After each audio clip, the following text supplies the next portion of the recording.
Friends, good evening and welcome to another edition of Live at Night Soccer Talk. We've been doing several of these. I believe this is day number 12 of our World Cup coverage. Of course, the one and only World Cup 2026.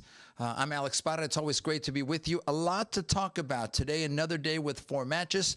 Another day full of intrigue. Another day full of records.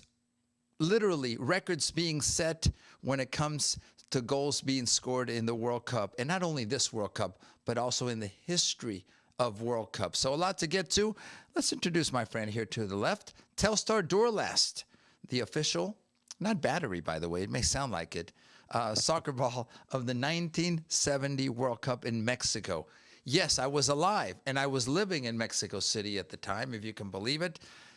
Clearly, I'm aging myself. So enough of me. Why don't we get to, as they say, el plato fuerte, the meat of the matter, the main event. And I bring in 2 of the amazing sportscasters in our city, in our state, I would say in our country. Here they are, the ones and onlys. And today I'm going to start way over there, bringing in who, actually, you look great, Victor, after traveling all over, literally traveling to Dallas, being at the Argentina match, coming back and joining us. First of all, good evening, Victor. How are you and how are you holding up, sir?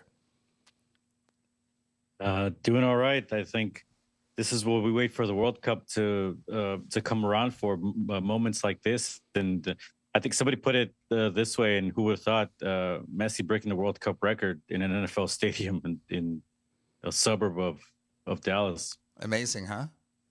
How we'll talk about your journey, Victor, and what you've been up to today in covering the World Cup in general. But his agent says if I don't introduce him, he gets a little bit grumpy, and at his age, that can be a problem. Next to or between us, sandwiched tonight, the one and only Enrique Vasquez. And if you don't know how to spell his name, it's right above his head. You can see it right there.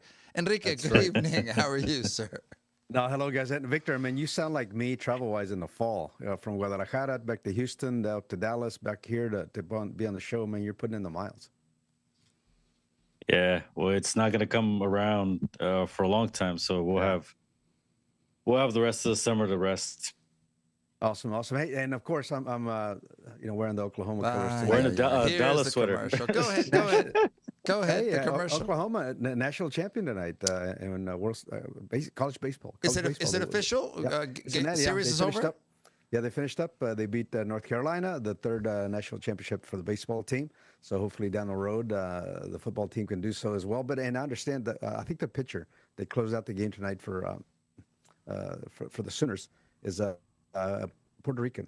So we're going to make sure maybe we can have him on one of our broadcasts, because I'm sure they're going to introduce him at halftime at one of the games this season. So that'd be cool to get to meet him and get to talk to him and his experience there in Oklahoma. In case you didn't know it, friends, the gentleman in the center, Enrique Vasquez, is the voice, the play-by-play voice of the Oklahoma Sooners football team, which, Enrique, you haven't won a national championship in 10 years, or this will be year number 10. So it's about time, sir.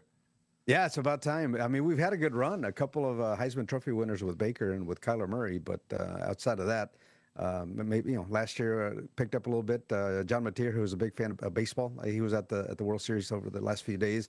He should be a guy to look for to get into the NFL after this next season. So we'll see how it goes come football time, which we're counting the days. I think it's about 3 months away. September. He knows. First weekend in September. We kick it off. He knows exactly the days, the times. He knows everything. By the way, Enrique, we'll have to talk about this. I ran into Brian Bosworth in Austin a few weeks ago, and we spoke. We talked a little bit about Oklahoma football, but today, right now, we're talking about the other football, the World Cup type. And why don't we get started, gentlemen, with just an overview before we get into the travels. And there's been a lot of travels for Victor Araiza. The groups as we go into actually one last match, Jordan and Algeria. And we'll be monitoring that match just kicking off out in the West Coast in the San Francisco Bay Area, as they call it. But today's matches, and Victor, we'll get right to you, Victor. Argentina in Arlington at Dallas Stadium, we'll call it that. The first match of the day. You were there. Talk to us about your travels. You left Houston this morning. via Southwest. Can I talk about that? You get there, Victor. I Yeah. mean, talk to us about this. Some people have done that, and by the way, bigwigs. You were on the plane with several bigwigs, but talk to us about the travel to Arlington. I don't know about. I don't. Well, I must have missed them then, but there was a couple journalists, not just me, that kind of made the trip up. Obviously, Keru Manya, who takes pictures for us. The guys from our Esquina were there again, among others, and obviously national media, international media. Not quite the hospitality we get over at NRG, although we just kind of got it this last game where we stopped, where we were, finally got to have a buffet instead of getting charged for food. But you go up to Dallas, and you're lucky to get a cup of coffee and some water. So, Wow. But look, today the spotlight was obviously on Argentina, on Messi. A lot of the Argentine fans made this their home base, even though Argentina's based out of Kansas City. Because there was going to be 2 games in Dallas, and it's crazy to think, right? Similar to what Portugal is doing here in Houston, to have 2 of the greatest of all time in the Lone Star State, 2 Argentina games in Dallas, 2 Portugal games in Houston, and between those 2 cities, which are not as close as they may seem, but I mean, you could see again 2 of the greats and 2 of the top teams that people want to see in this World Cup, 2 of the most expensive tickets too. You see some of the footage there. I mean, it was basically a sea of albiceleste, the Argentina fans. We can get into a bunch of different stuff. I wasn't too high on the organization or kind of with Dallas. I thought it was going to be a little more smooth, maybe because that's kind of what we have down here in Houston, where it seems like everything just kind of seems to be running smoothly. But other than that, I mean, people were there to watch Messi, to watch him break the record, and that's exactly what they got.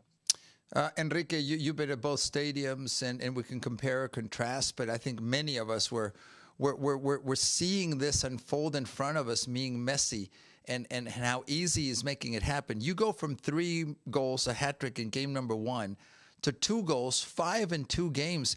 Enrique, is this real? Do we have to pinch ourselves? Is it that easy for him? Well, I mean, he made it. He made us wake up and realize he is the carne y hueso, right? He misses that PK to start the match, and what really, you hardly ever see him not convert on basically with a layup for him. He misses that, but he recuperates. But also we got to recognize. I mean, his goal today. We'll get to talking about Mbappe's goal today. I mean, how do you leave 2 of the best players in this tournament with that much room? Alex Parra, you could have scored those matches, or at least put the ball on frame. If you're not pressured within 10 yards, anywhere around him is like he had a shield. And if you're going to give him that kind of space, he's going to put it away every time. We've had this conversation, Enrique, about how you defend against a Messi, and it's yes. Do you man on man? Do you have someone just literally locked in with him and not let him touch the ball? I'm becoming a believer, Enrique, that his pacing and his movement just are unique and unreal. That even if you said, look, let's take a stopper type, put a number 4 on him, and say you are a 5. You are just going to follow Messi wherever he goes. Yeah. Even that wouldn't work because of his movement. And then, of course, any team that would do that and kind of take him out of the game, if he could, is also, allowing other opportunities for the team. It makes it so difficult. But Victor, Enrique, I'll let you retort to that, Enrique, and then we can talk about the reality of what he's done. Well, but the thing is that they did neither. They neither marked him man to man, or even react to where he was. It's not like he outran anybody to get to that ball. It's middle of the field. It's middle of the field, wide open. Same thing with Mbappe's goal today. Victor, I mean, it's one thing. It's one thing to say, okay, he outsmarted us. Sure. The shifting of the ball and everything, he just got us. But I mean, to leave him wide open in the middle of the pitch, I mean, that's just crazy. Going into the match, that's your game plan. Going, he can't beat us. He can't create, and he can't get a wide open shot by 10 yards, to get a goal that way. Victor, jump in on the old man discussing Messi and what he can or can't do. Is there some truth to maybe too much respect for Leo Messi? There might be some of that, but I think he still has the magic where he can just kind of teleport to wherever he wants. maybe kind of Slowly. lull the defense to sleep. Yeah, I mean, because again, and I like it in the sense because I am a little bit of anti this modern football where everybody wants every player on the team to press, and he's kind of the anti that where I mean he can walk around for most of the game and then just in a split second just bury a goal Appear. Yeah, like or a couple of goals. Yeah. It's crazy because when the penalty was about to when he took the penalty, I almost especially when he missed it. Not that he would be a player to like throw it, right? But you wonder if maybe he sort of psyched himself out. He didn't probably want to break the record that way. Is what I'm kind of trying to put it. He because a guy like him probably has the confidence of I can score. I can get a goal. I'll get that goal this game. But maybe not. Maybe not like that, right? That didn't that because again that would be kind of like the anti-soccer, him breaking the World Cup record on a penalty PK. kick. Yeah. Yeah, I mean, it has to be sort of a remarkable, somewhat of a difficulty level which is what he did in that first goal, and then even in that second. Yeah, again, Argentina more than anything, that second goal, to steal the 3 points because Austria was kind of close to maybe tying it at the end and maybe complicating life for them a little bit. So, solidifying the top of the group and like we said, that all important first place that gives you an easier path in the knockout stage. Enrique, before we look at the record actually that he did break, when Messi is on the field, he commands attention. Apparently, maybe too much respect. Is he now? Is this the talk about the GOAT, the greatest of all times? Period. Certainly at the World Cup level, the argument, and maybe we'll jump to that right now. That there is no one else that has scored more goals. Enrique Vasquez, is he the best ever at the World Cup? And we're talking about the greats of all times: Cruyff, Maradona, and I can go on and on. Is he the best ever? Well, I mean, it's all about scoring, right? It's about winning, and now he's on his way to maybe get a second World Cup in a row. So, yeah, what he's been able to do, and obviously also to be able to adapt and change the styles of how he was able to dominate maybe early on in his career and how he is making it count now when he's not the best athlete anymore. It's one thing to see Mbappe just beat everybody on a run with speed or whatever the case may be, but like now, whether he's lulling somebody to sleep or just transporting to the open spot, that's what it seems like he's doing, but he's getting the job done. I mean, the focus, and we mentioned before, when Maradona was up to his things, last time here in the World Cup in '94, he was getting beat to death. I mean, now they're not even getting close to him, and he's still making such a huge difference in the game. He was this close to having back-to-back hat tricks in the World Cup. This is MLS play. This is against the best teams or the best players in the world, and the fact that he's still doing this at this level is just incredible. Now, going back to the PK, I mean, who was in charge of VAR? That it took them that long to say, okay, yeah, let's look at it. And yeah, that's a PK. I mean, my goodness. Firsthand, okay, maybe. You look at that replay one time, yeah, that was a penalty. Let me look at the other angle. Of course that's a penalty. Why did it take him so long and then to break the rhythm of the game that much? I don't know. Maybe that's why he missed it. He just got to thinking too much. But, I mean, one look, two looks is all you needed to get on that play. And that was a clear PK, no way around it. Victor, you were in the stadium. Were there conversations about the length of time? What to Enrique's point about the decision? No, because I think in real time there it doesn't feel as slow as it does on TV, right? I think you're just kind of waiting for an answer. But yeah, I go back to it. I think he's sort of, and I don't know if psyched himself out is the right term, but. It was a soft conversion to where the goalie even got a piece of it, and that's one where you think normally he smashes that into the upper 90, and like you said, it's a layup. it's a free throw. It's an easy goal, and but yeah, that's one of the moments of the match. Obviously, he's got a better support cast with Argentina than he does in MLS. That sort of plays a part too. And maybe he's not as tested, because one of the conversations online is also, how is he playing in MLS, or why did he choose to play in MLS, right? Um, and maybe part of it was to be able to extend his career a little bit, to where he can still play with Argentina in the World Cup. Obviously, he's in a different category where even if he wasn't up to his best form, he would still probably get called up because of what he means to Argentina. But maybe the fact that it's not as tough in MLS as it is in Europe has allowed him to extend his career a little bit. Victor, you didn't address, because I did not go directly to you. Is Messi now the greatest of all times in World Cup play? You heard Enrique's argument about scoring is it, and I agree with that. Is he the best to ever play? I mean, he's done it all, and right now he looks like he's maybe destined for another title. That would be amazing. Is he above Pelé? Is he above Maradona? Is he above Cruyff? Is he above so many others? I mean, we could go on and on and on. Is he the best of all time? Yeah, I think it's subjective to whoever you ask, and everybody's going to have their own opinion, obviously. I think if he gets another World Cup, it almost solidifies it, if it hasn't already. For a lot of people, all he was missing was the World Cup. And I'm not trying to move the goalposts. I'm just, certainly I think to the current generation, that's probably the consensus. And,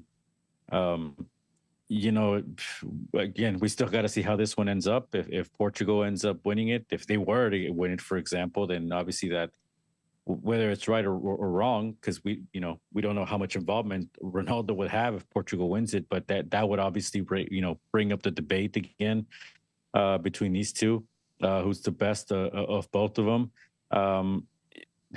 There's a case for a handful of players, right? Obviously, Pelé has 3 World Cups. So if you want to measure on World Cups, then one, is that fair, and 2, is he even going to catch Pelé at this point, right? And Pelé also won one really young. So that, maybe Mbappe is the only one that could be able to match Pelé, if that's going to be the argument. But is Mbappe, that's pivotal to France, again, and even in Argentina, I think there's fans that will say Maradona, what he did was more, sort of lifting the team, putting the weight of the team on his shoulders than what Messi has done, just because, and obviously everything that came with, off the field, the political stuff with that game against England and all these things, right? So, does he have the most complete career, club and country, all time? I think if we put it in that sense, then yeah, he's probably the greatest of all time, because he has achieved on both fronts, and that's something that you can always kind of poke holes into. Pelé's resume, Maradona's resume, Ronaldo on both ends, and Messi has the whole package. Look, you have Mario Kempes winning a World Cup in Argentina, which was huge. It's still debatable to me, against Netherlands. And then you had Maradona, of course, the hand of God in Mexico in '86. Then of course, you had Messi last World Cup and what he's done now. I think it's maybe evolutions. All 3 to me are there. To Argentina are there. But I think Messi is now starting to creep even above and beyond the legend of Maradona. Well, and like you mentioned, Cruyff is one. But he doesn't have the World Cup, so that's probably why he gets lost in history. Yep. But there'll be people that make that argument, and if he had it, then it'd probably be no question. We're not even mentioning Michel Platini. So Yeah, I mean, or even that's what I'm saying. I mean, there's or even Zidane within the French history. So let me flip this on you a little bit, Enrique Vasquez. If we are witnessing the best player in the history of World Cup, and currently with 5 goals in 2 games, arguably the best player at this current World Cup, where does that put Miami and MLS as one of the top leagues? Because he certainly hasn't lost anything from 4 years ago. He hasn't diluted his level of play. It's still dominating. Is that a way to frame back to what we live here in the United States, what Major League Soccer means, not only to the development of American soccer, but to the international stage? I mean, I would imagine that around the world, yeah, there's people are starting to wake up to see, yeah, they play soccer professionally in the United States, and it's finally getting interesting. I mean, obviously, what he's been able to do for not only for Miami but for the whole league has been huge. Yeah, and in the long run, I'm still of the idea that the way that MLS headed in not only going with Apple TV and now putting all their eggs in one basket, the Lionel Messi basket, which is a pretty good one. But nonetheless, I think we know when he moves on, what's the MLS going to do? You know, currently I've heard people talk around the fact that what's the viewership like for MLS? How is that going to grow? How has it grown over the last 3 or 4 years? Because of this TV deal, and how has that been hurt? So I think around the world, I think look how cute they play soccer professionally in the United States. I mean that's the reality. I mean, yeah, it's a nice league. They're getting a lot of good players on their way out. But can they really compete at the top level? I don't think that's the case. I mean, now we're barely to the point where they can compete regularly against Mexican league teams. I don't know that they're consistently winning, those two country leagues tournaments that they're playing. So I mean, they're getting there. The MLS is getting there, but you're talking about respect of what the MLS has achieved with or without Messi. Obviously, yeah, they're getting more attention, but as a whole, really, have they grown, and how much advantage are they taking of what's happened here with the Messi phenomenon here in the MLS? I don't know if I agree with everything Enrique Vasquez has said, Victor, but has the MLS been good for Messi to keep him at this level, to keep him right now as the leading scorer of all time in World Cup history? It certainly hasn't hurt him financially and otherwise. I think it's good for Messi in the quality of life. Obviously, he likes living in Miami. I mean, and again, for his family to be, in a bit of a more anonymous role, because he's never going to be anonymous anywhere in the world, right? But he and his family can go shopping at a supermarket or at a mall, or just kind of have more of a normal life in the United States, right? And that's why he's here. At the same time, that probably gives him a little bit more peace of mind to, and also let's remember there is no pressure in MLS, so there's already peace of mind there with if they lose a game, it's not the end of the world. There's the playoff system, all these things, and again, he has the control like nowhere else in the world. And I mean, and I say this when, even if he probably was at Barcelona, he could probably, again, Messi's probably 1 out of 1 where he can make his own rules anywhere with any club, his own list of demands. But obviously he has it nice enough in MLS where he can, if tomorrow he wanted to take training off, I mean, nobody's going to tell him no. He can focus on his own, training plan to, what's going to benefit him with the Argentina national team. Argentina's national team has opened a facility in Miami. I mean, so there's a lot of things that go hand in hand. I'll go to what Enrique said. I don't think MLS has grown fast enough to take advantage of what Messi is basically done for them. You would think that MLS should be the one that's kind of really hoping that Argentina wins it, because winning it in the United States, obviously, you would think bring naturally eyeballs within the country to MLS, but also kind of, which I just mentioned, vindicate the league as you can play here, you can train here, and you can win a World Cup being here, right? But the knock on that is, the rest of the world's not gonna base it on if you win an MLS Cup. They're gonna base it on what you do against other teams that are top teams, right? And even if they were a super team, they're probably not a good enough super team, Miami, to beat the best of Liga MX and win the CONCACAF Champions Cup. And that's important because that's what would take you to an Intercontinental Cup or a Club World Cup, where you can face other teams around the world. Yeah, they had a good kind of showing in the Club World Cup for the group stage, but beyond that, I don't know if they necessarily impressed a lot of people. If MLS goes into a Copa Libertadores, that would obviously win more people over, especially in Latin America, which is where Messi's from, and where he has a lot of fans and would have a lot of interest. And the other part is the shelf life. How long does he have in his career? For MLS to wake up and say, "Hey, we got to lift the salary cap, or we gotta find a way to give him a more quality team, so the rest of the world can pay attention and be entertained and ride this while it's hot before he rides off into the sunset." And then it's kind of who else will be next? Is Mbappe going to come to MLS and have the same effect? I don't know. And as they continue to milk this situation, I'll put it that way.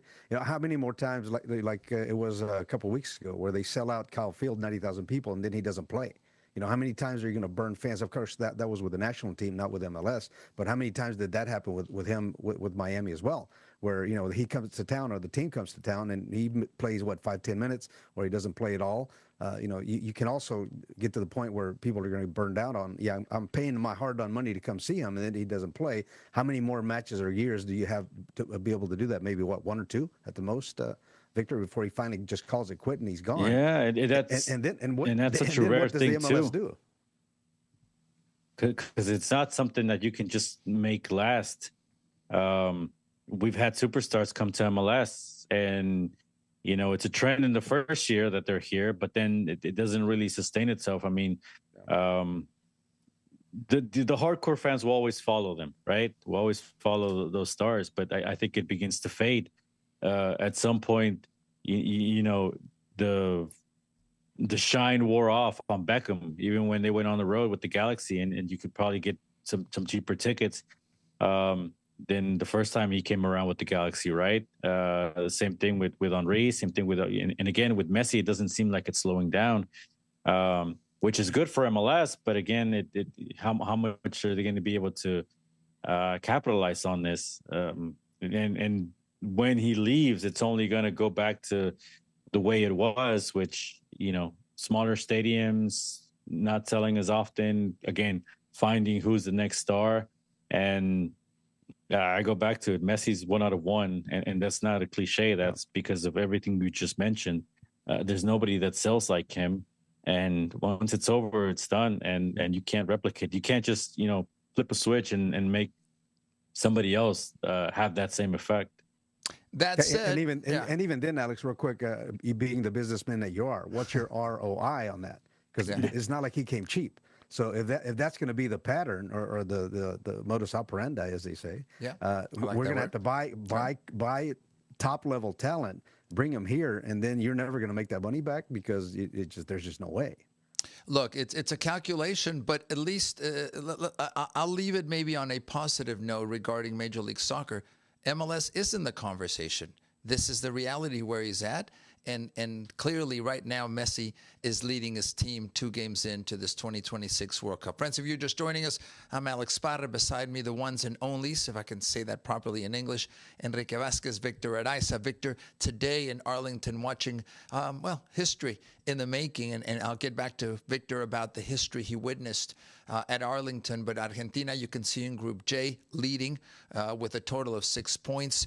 And then this becomes tricky now in some way about what teams do if they continue, if not. Enrique, you're also watching the Jordan-Algeria match, which is ongoing now. I see in my screen still 0-0, right? First half? Yeah, 0-0, 32nd minute. Okay, so that gives you an overview of the group, at least before we kind of move on. Another group play today, we had France and Kylian Mbappe continuing also to score. He was on that list now of all-time scorers. France and Norway right now leading that group. And Enrique, a little bit about France and Iraq. It really was a mismatch again, and Mbappe with 2 goals. We were just talking about how amazing Messi is. This is another player that maybe very soon is also in that conversation about being one of the best of all time. Yeah, exactly. Fighting against the history. We mentioned Platini earlier, of course, Zinedine Zidane, who is also World Cup champion. He's certainly, a very, very athletic guy. But again, wide open look today. The break in the action didn't seem to bother them today with the weather. That was their match, right? In That Philadelphia. Yes, sir. coming out of halftime, that was Yeah, delayed. if he ever wants to come to MLS, he got a Yeah. taste of it today with the weather delay. I don't know, right? Or just come to Atlanta, or come to Atlanta where you play under the roof. But no, yeah, I mean, not only him, but I mean, it seemed like every one of the stars has been up to par with what's expected of him. Mbappe, obviously Messi, Holland, didn't he have a couple of goals today as well? Holland in the late match against Senegal, Yeah, yes, yeah. picking up 2 goals. Enrique, you were way ahead of the graphics people, so amazing. So the 3 stars, by the way, who have already played their games on the same days, I mean, they're scoring goals left and right. Victor, is the magic continuing for all 3 of those teams? I guess Argentina, France, and Norway. Everything seems to be according to script, going according to script. Yeah, because they got the victory and they're on their way to go into the knockout stage. And again, that's where all these stars have to be, right? Because those are the important games. Those are the ones that are must watch, and you want to see what they do when it matters the most. Obviously, Ronaldo's in a different category because he's been struggling with Portugal, and they're still trying to figure out that mix. But we'll see tomorrow if he joins the party here, because I think that's the only one that's kind of missing to join again this whole flurry of stars. So let's talk about that, Enrique. Tomorrow's match, the 4th match, being hosted in Houston, is it time for CR7 to justify at his age?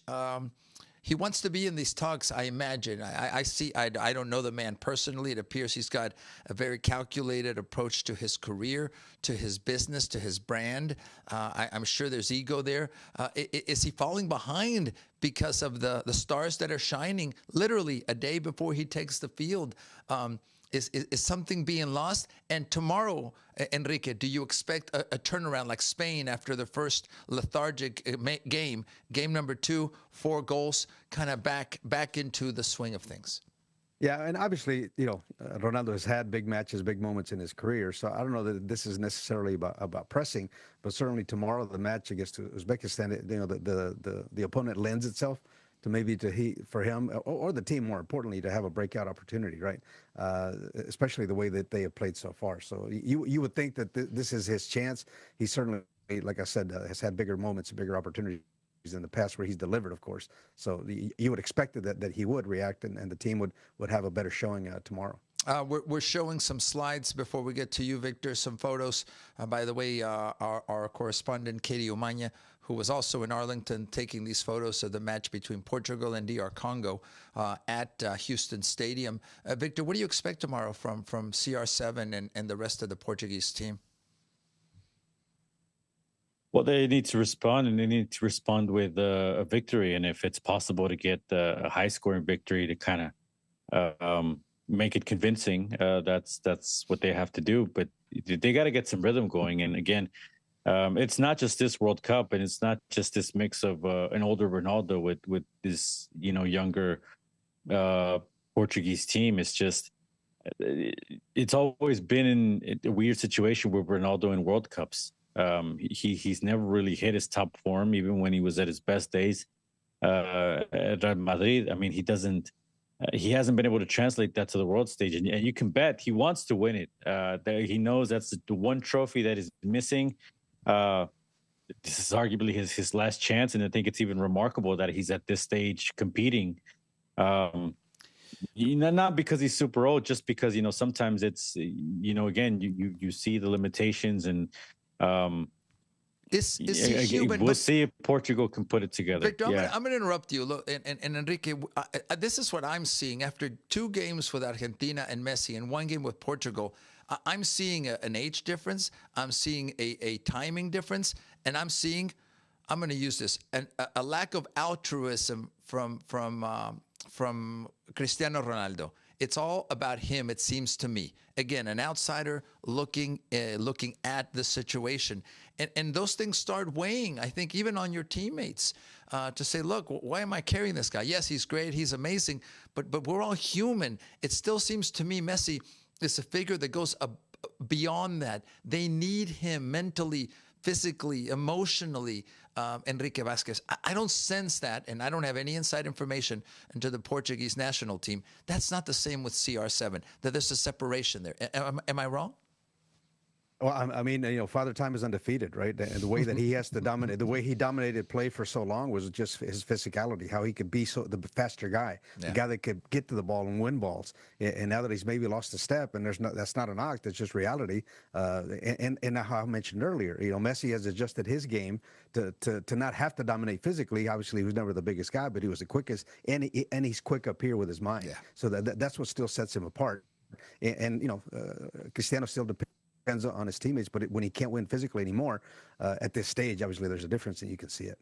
You can see it. Victor, again, what do you expect from tomorrow's match relative to the result? I still think Portugal should have an easy time with a team debuting in the World Cup. It should be a no-brainer. I mean, anything else, a tie or a loss would be shocking, wouldn't it?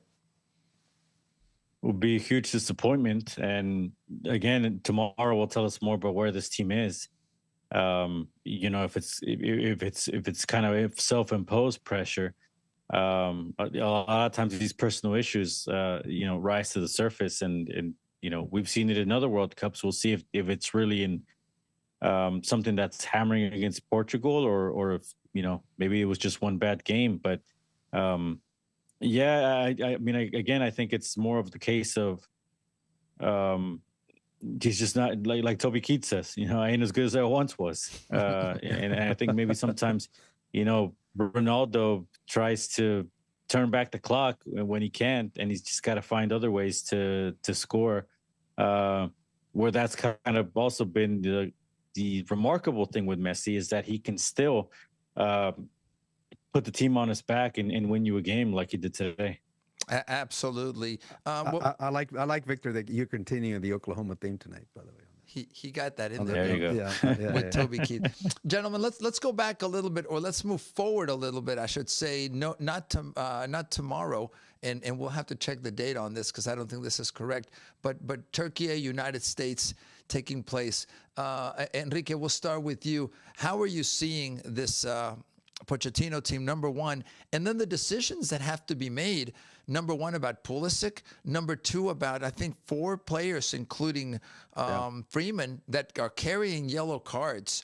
And do you risk that? Knowing you've already moved on to the round of 32, do you risk them maybe getting the second yellow and then being out? If I'm not mistaken, Victor, correct me, they're wiped. Yellow cards are wiped out after the first round.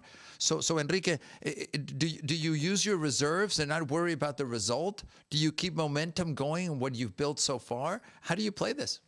I mean, winning those 2 first matches, that gives you the right to be able to manage this the best in the best situation, and that's what you have earned. To me, there's no way you risk anybody carrying a yellow.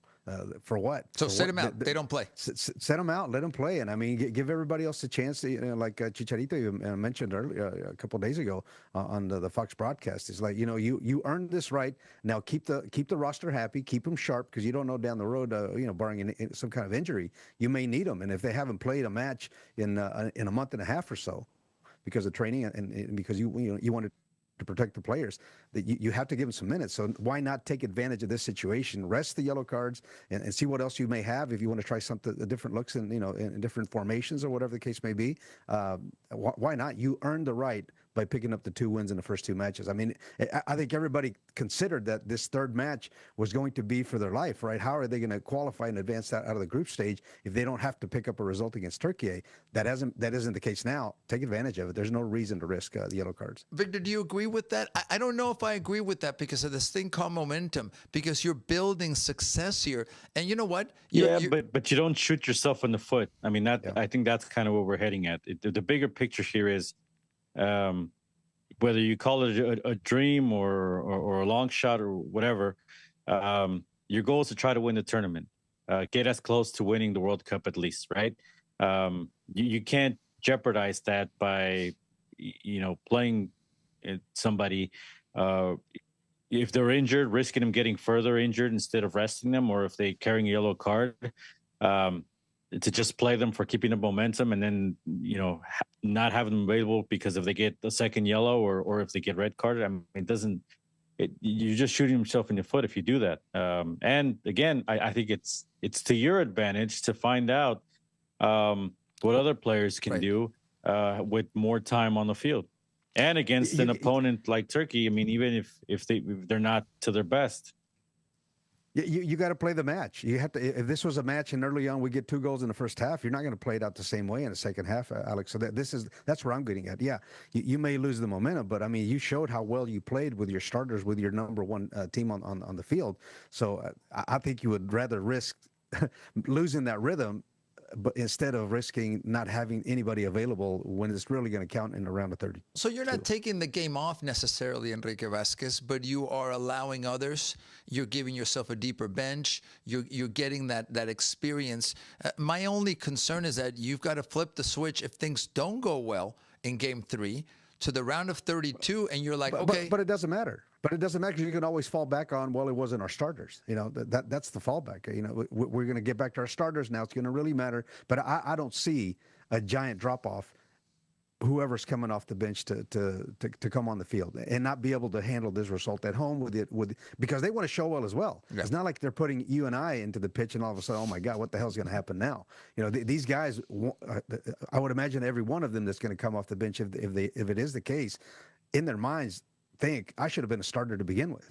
And this is my opportunity, right? Maybe that's precisely the way to look at it. I think you two have convinced me for once. Usually I doubt any expertise about the sport that Enrique Vasquez or Victor Araiza have. But I think in this case, I've been convinced. Gentlemen, let's look forward to tomorrow a little bit beyond the game that'll be taking place in Houston. England are looking for their second victory.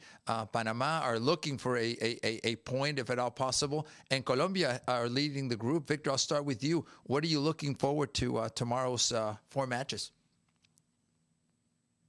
Yeah, I think that final match of the night, Colombia and Congo, that should be a competitive matchup. Certainly Congo have to, well, they want to build on that point they got against Portugal. Colombia has a potential here to, keep the top of the group, and they'll know the result of that Portugal game earlier in the day as well.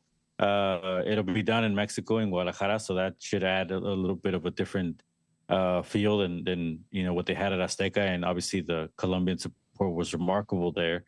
And then also we'll have the super fan from the Congo that wasn't able to be in Houston because I think he had to complete a quarantine, but he's down in Guadalajara, and we'll see if we get him for that 3rd game in the United States. But I think for it being at the end of the night, for it kind of having all that international flavor, that's one. And then again, regionally, if we want to focus on Panama, the only Central American representative, this is do or die for them. They have to respond here if they're going to keep their hopes alive, which it's tough in this group. England and Ghana are obviously the other teams, and it's not easy for Panama. Enrique, England is looking good, like they have in many other World Cups. A surprise tomorrow from Ghana maybe hurts their confidence. I think England needs confidence, but by continuing the way they've been playing, are they one of your maybe top 5 picks right now? Yeah, that's who I look at now, and I mean, are they the power that's going under the radar now with the start that Messi has had? Obviously, with the other Spain finally waking up and having an excellent match in their second match. So will England le ganan a Ghana mañana? Yo creo que sí. I think they win that game and just continually solidify. Kane quietly, gets a brace, and then all of a sudden, he's playing at again, going back to the stars stepping up. So England maybe under the radar with nobody really talking about them. Maybe they can have a peace of mind to win out here in the group stage and set themselves up nicely for the round of 32. At Houston Stadium, we'll have, of course, Victor Araiza. Victor, you're everywhere in that, and we can't thank you enough for your coverage. Also, It's only 3 cities, but yeah. well, come on, we're trying to sell it here, Victor. Katie Omania Yeah. will also be there. Now let's compare and contrast Arlington to Houston. What you've lived in both Texas cities. Again, historic times for soccer.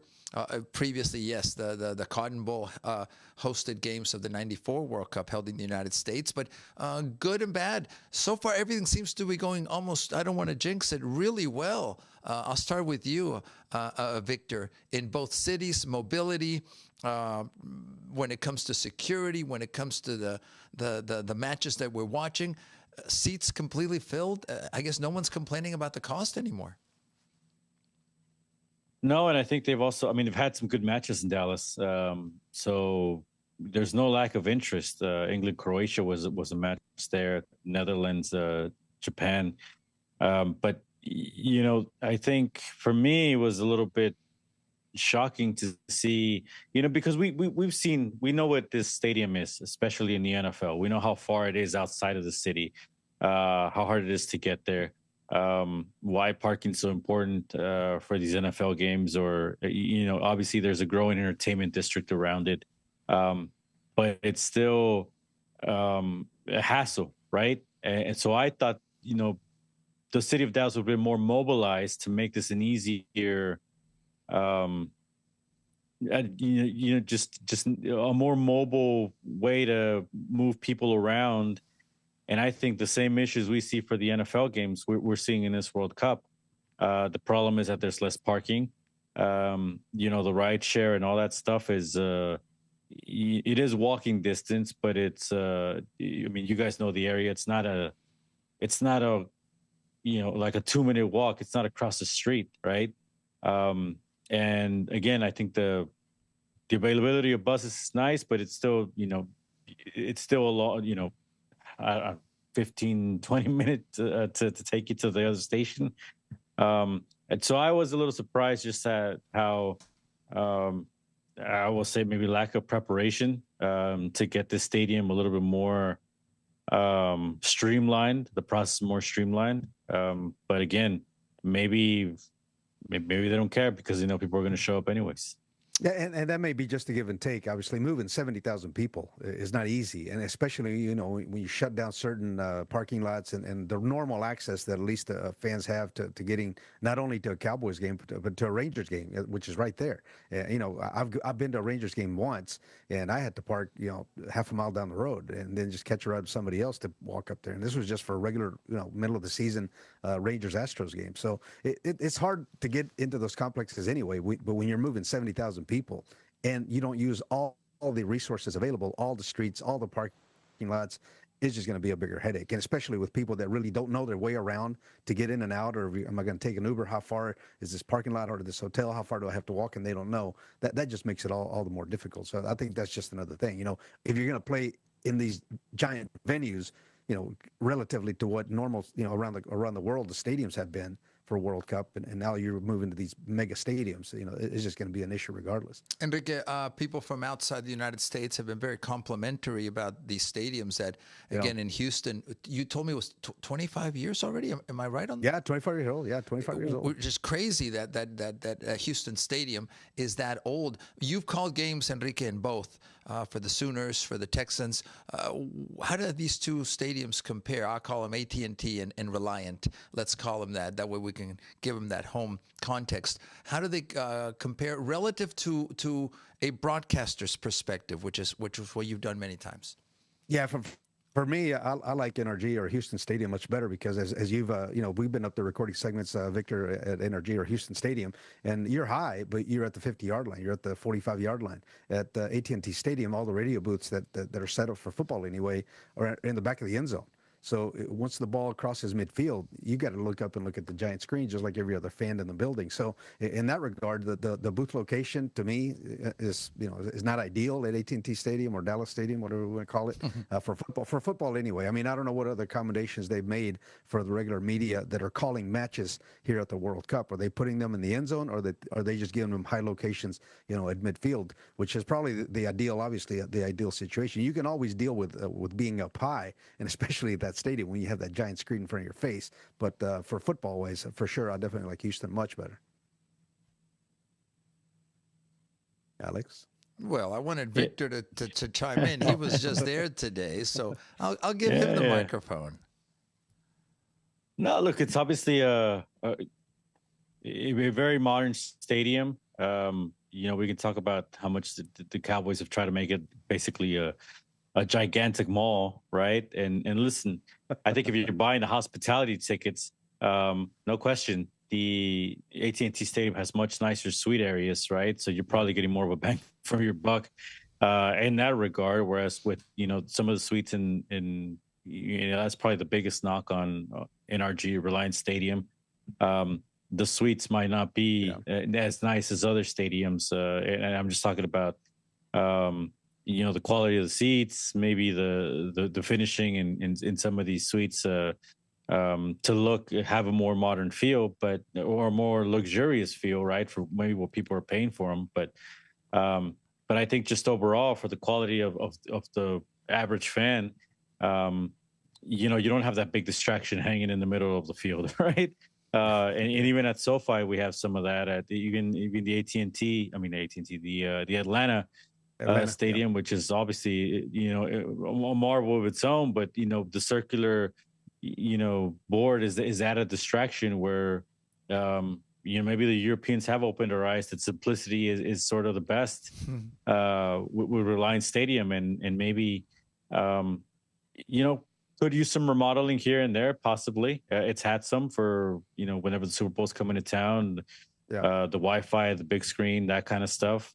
And then, as I was telling Alex in one of these episodes, thanks to the World Cup, I recently found out they can actually open those windows up in the press box, which again, I think gives you a different feel also to be able to feel the noise as opposed to just kind of having them closed off and hearing them, somewhat hearing the noise through the window. So, and then also we'll see what this whole story will turn out, because obviously the Texans have been trying to explore maybe having a new stadium, and I think maybe they can just touch it up a little bit. The only thing I could see them not liking that all these other stadiums have is just the capacity, really.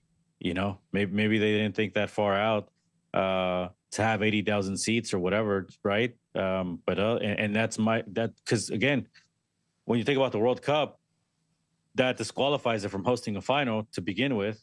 But again, these are little things that I'm sure there could be some other kind of solution. I like the way we're needling Enrique about the Texans. Enrique, do you see a change coming here? Well, will they build a third stadium and then the other two just sit there for another 25 years? Well, I mean, the thing is also, as we well know, I mean, the Texans are a tenant, but they're one of the tenants, and they're the tenants that uses the building probably the least out of everybody else, right? Because the rodeos, there are many more dates than the Texans are.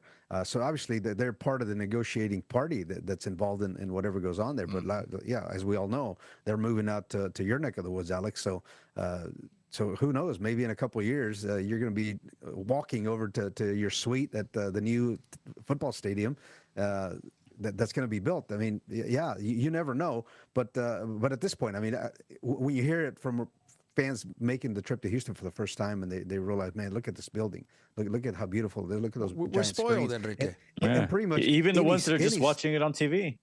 Yeah, in any fan, any seat, you have a really good vantage point. Now, our booth, radio broadcast booth, is at the very top. Nobody else can sit above us, and you're comfortable. You have a good view, and especially for soccer, there's not a bad view in that building.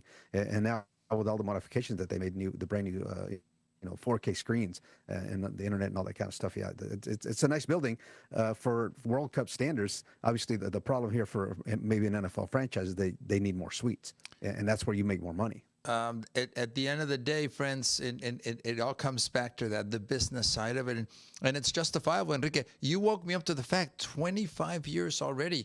In most other cities, there are conversations going into year 15 or 20 about what's next, about a new one, right?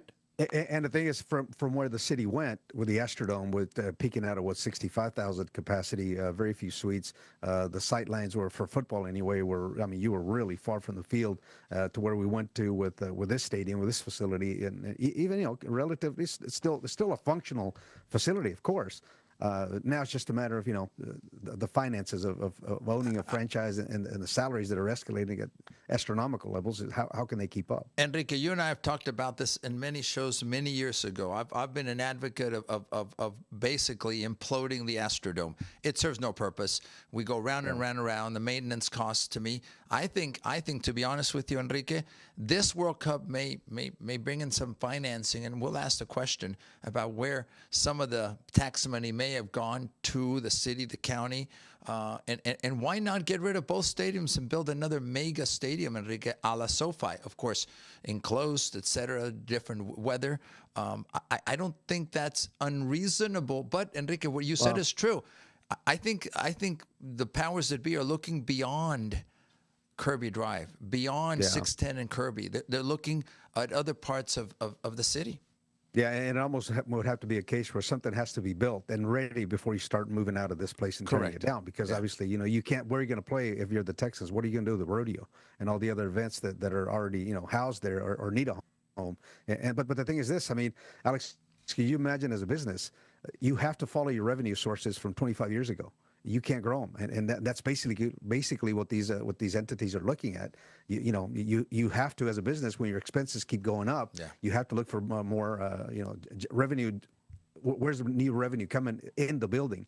And that's where you're limited. These are the only suites we have. There's only so much more you can charge for nachos, so that the real money has to come from somewhere. So it's all about the number of suites, and that's the reality. That you need more suites, and you can't be capped by the resources that you have that you set 25 years ago. It's just difficult. Victor, we started with the American football. We're going to end with American football. Victor, your take on change. I sense change is coming for the Texans and the NFL in the city. Yeah, to be seen. I'm hoping this, again, everything that's been said about the stadium this summer maybe gives them a change of heart. I think it's similar with the Azteca. You can spit shine a stadium and add some more life to it, and certainly, and in this case with the World Cup, with fans adding their own flags and bringing in their own decorations. I mean, I think, and we say it with the Dynamo because I think in soccer it's just normal. Let it be a grassroots thing. Let fans kind of make it their own. Give it life that way, right? To where you can have the stadium evolve, even though it's an older stadium. Again, the words, and I say this too because, in Europe, we almost marvel at some of these older stadiums, right? Like the San Siro, like the Bernabeu, because of the history that they have. Here we have now a stadium that has a bit of history. It may still be young at 25 years old, but it has a history of playoff games. It's now a World Cup stadium. It's hosted a couple of the Super Bowls. And, in a world where we kind of just do away with stadiums and open a new one, why not just modernize it a little bit? Again, you can put the investment to reinvigorate these suites, and if you need to make more money, maybe the FIFA hospitality stuff has given them ideas of how to monetize games more, more VIP areas, what have you. Certainly the field's smaller, so you can do more field side seats or whatever you want to do down there. But yeah, I mean, I think it certainly serves a lot of purposes. It's hosted a lot of soccer games. It's hosted a lot of concerts, and I don't think there's a need to move away from it. The rodeo as well. I mean, we know that. And you can also look to their neighbors to the east, the Superdome in New Orleans. It's a stadium that's much older, twice as old. I think they're 50 years old coming up on the season, and they're still in the rotation. It's got its own history too. Yeah. So it can be done. So it can be done. It doesn't mean, like you said, 25 years old, you could spit shine it a couple more times and throw a little bit of paint here and there. Yeah. The Alex Parra, end zone suite. Exactly. Why not? Yeah. Whatever works. Gentlemen, we've got to go. We're an hour in. It's been an amazing show. I can't thank both of you enough. Friends, also thanks to all of you that follow us. Send us your comments. Send us your questions. Find Enrique on social media. Find Victor on social media. By the way, Victor with awesome videos and photos of his journey, and he will be back at Houston Stadium tomorrow, and more to come. So we're excited about being able to present this program to you. We really appreciate it. So on behalf of production staff, on behalf of Victor, on behalf of Enrique, I'm Alex. Thanks for joining us. Have a great evening, and until tomorrow when we meet here again. Have a great night, guys. Quickly, what's the score, Enrique Vasquez? It's at halftime. It's at halftime. The last score that I saw was 0-0. So there you go, 0-0. Yeah. We'll keep it that way. Friends, have a great evening. Have a good night. Talk soon. Take care.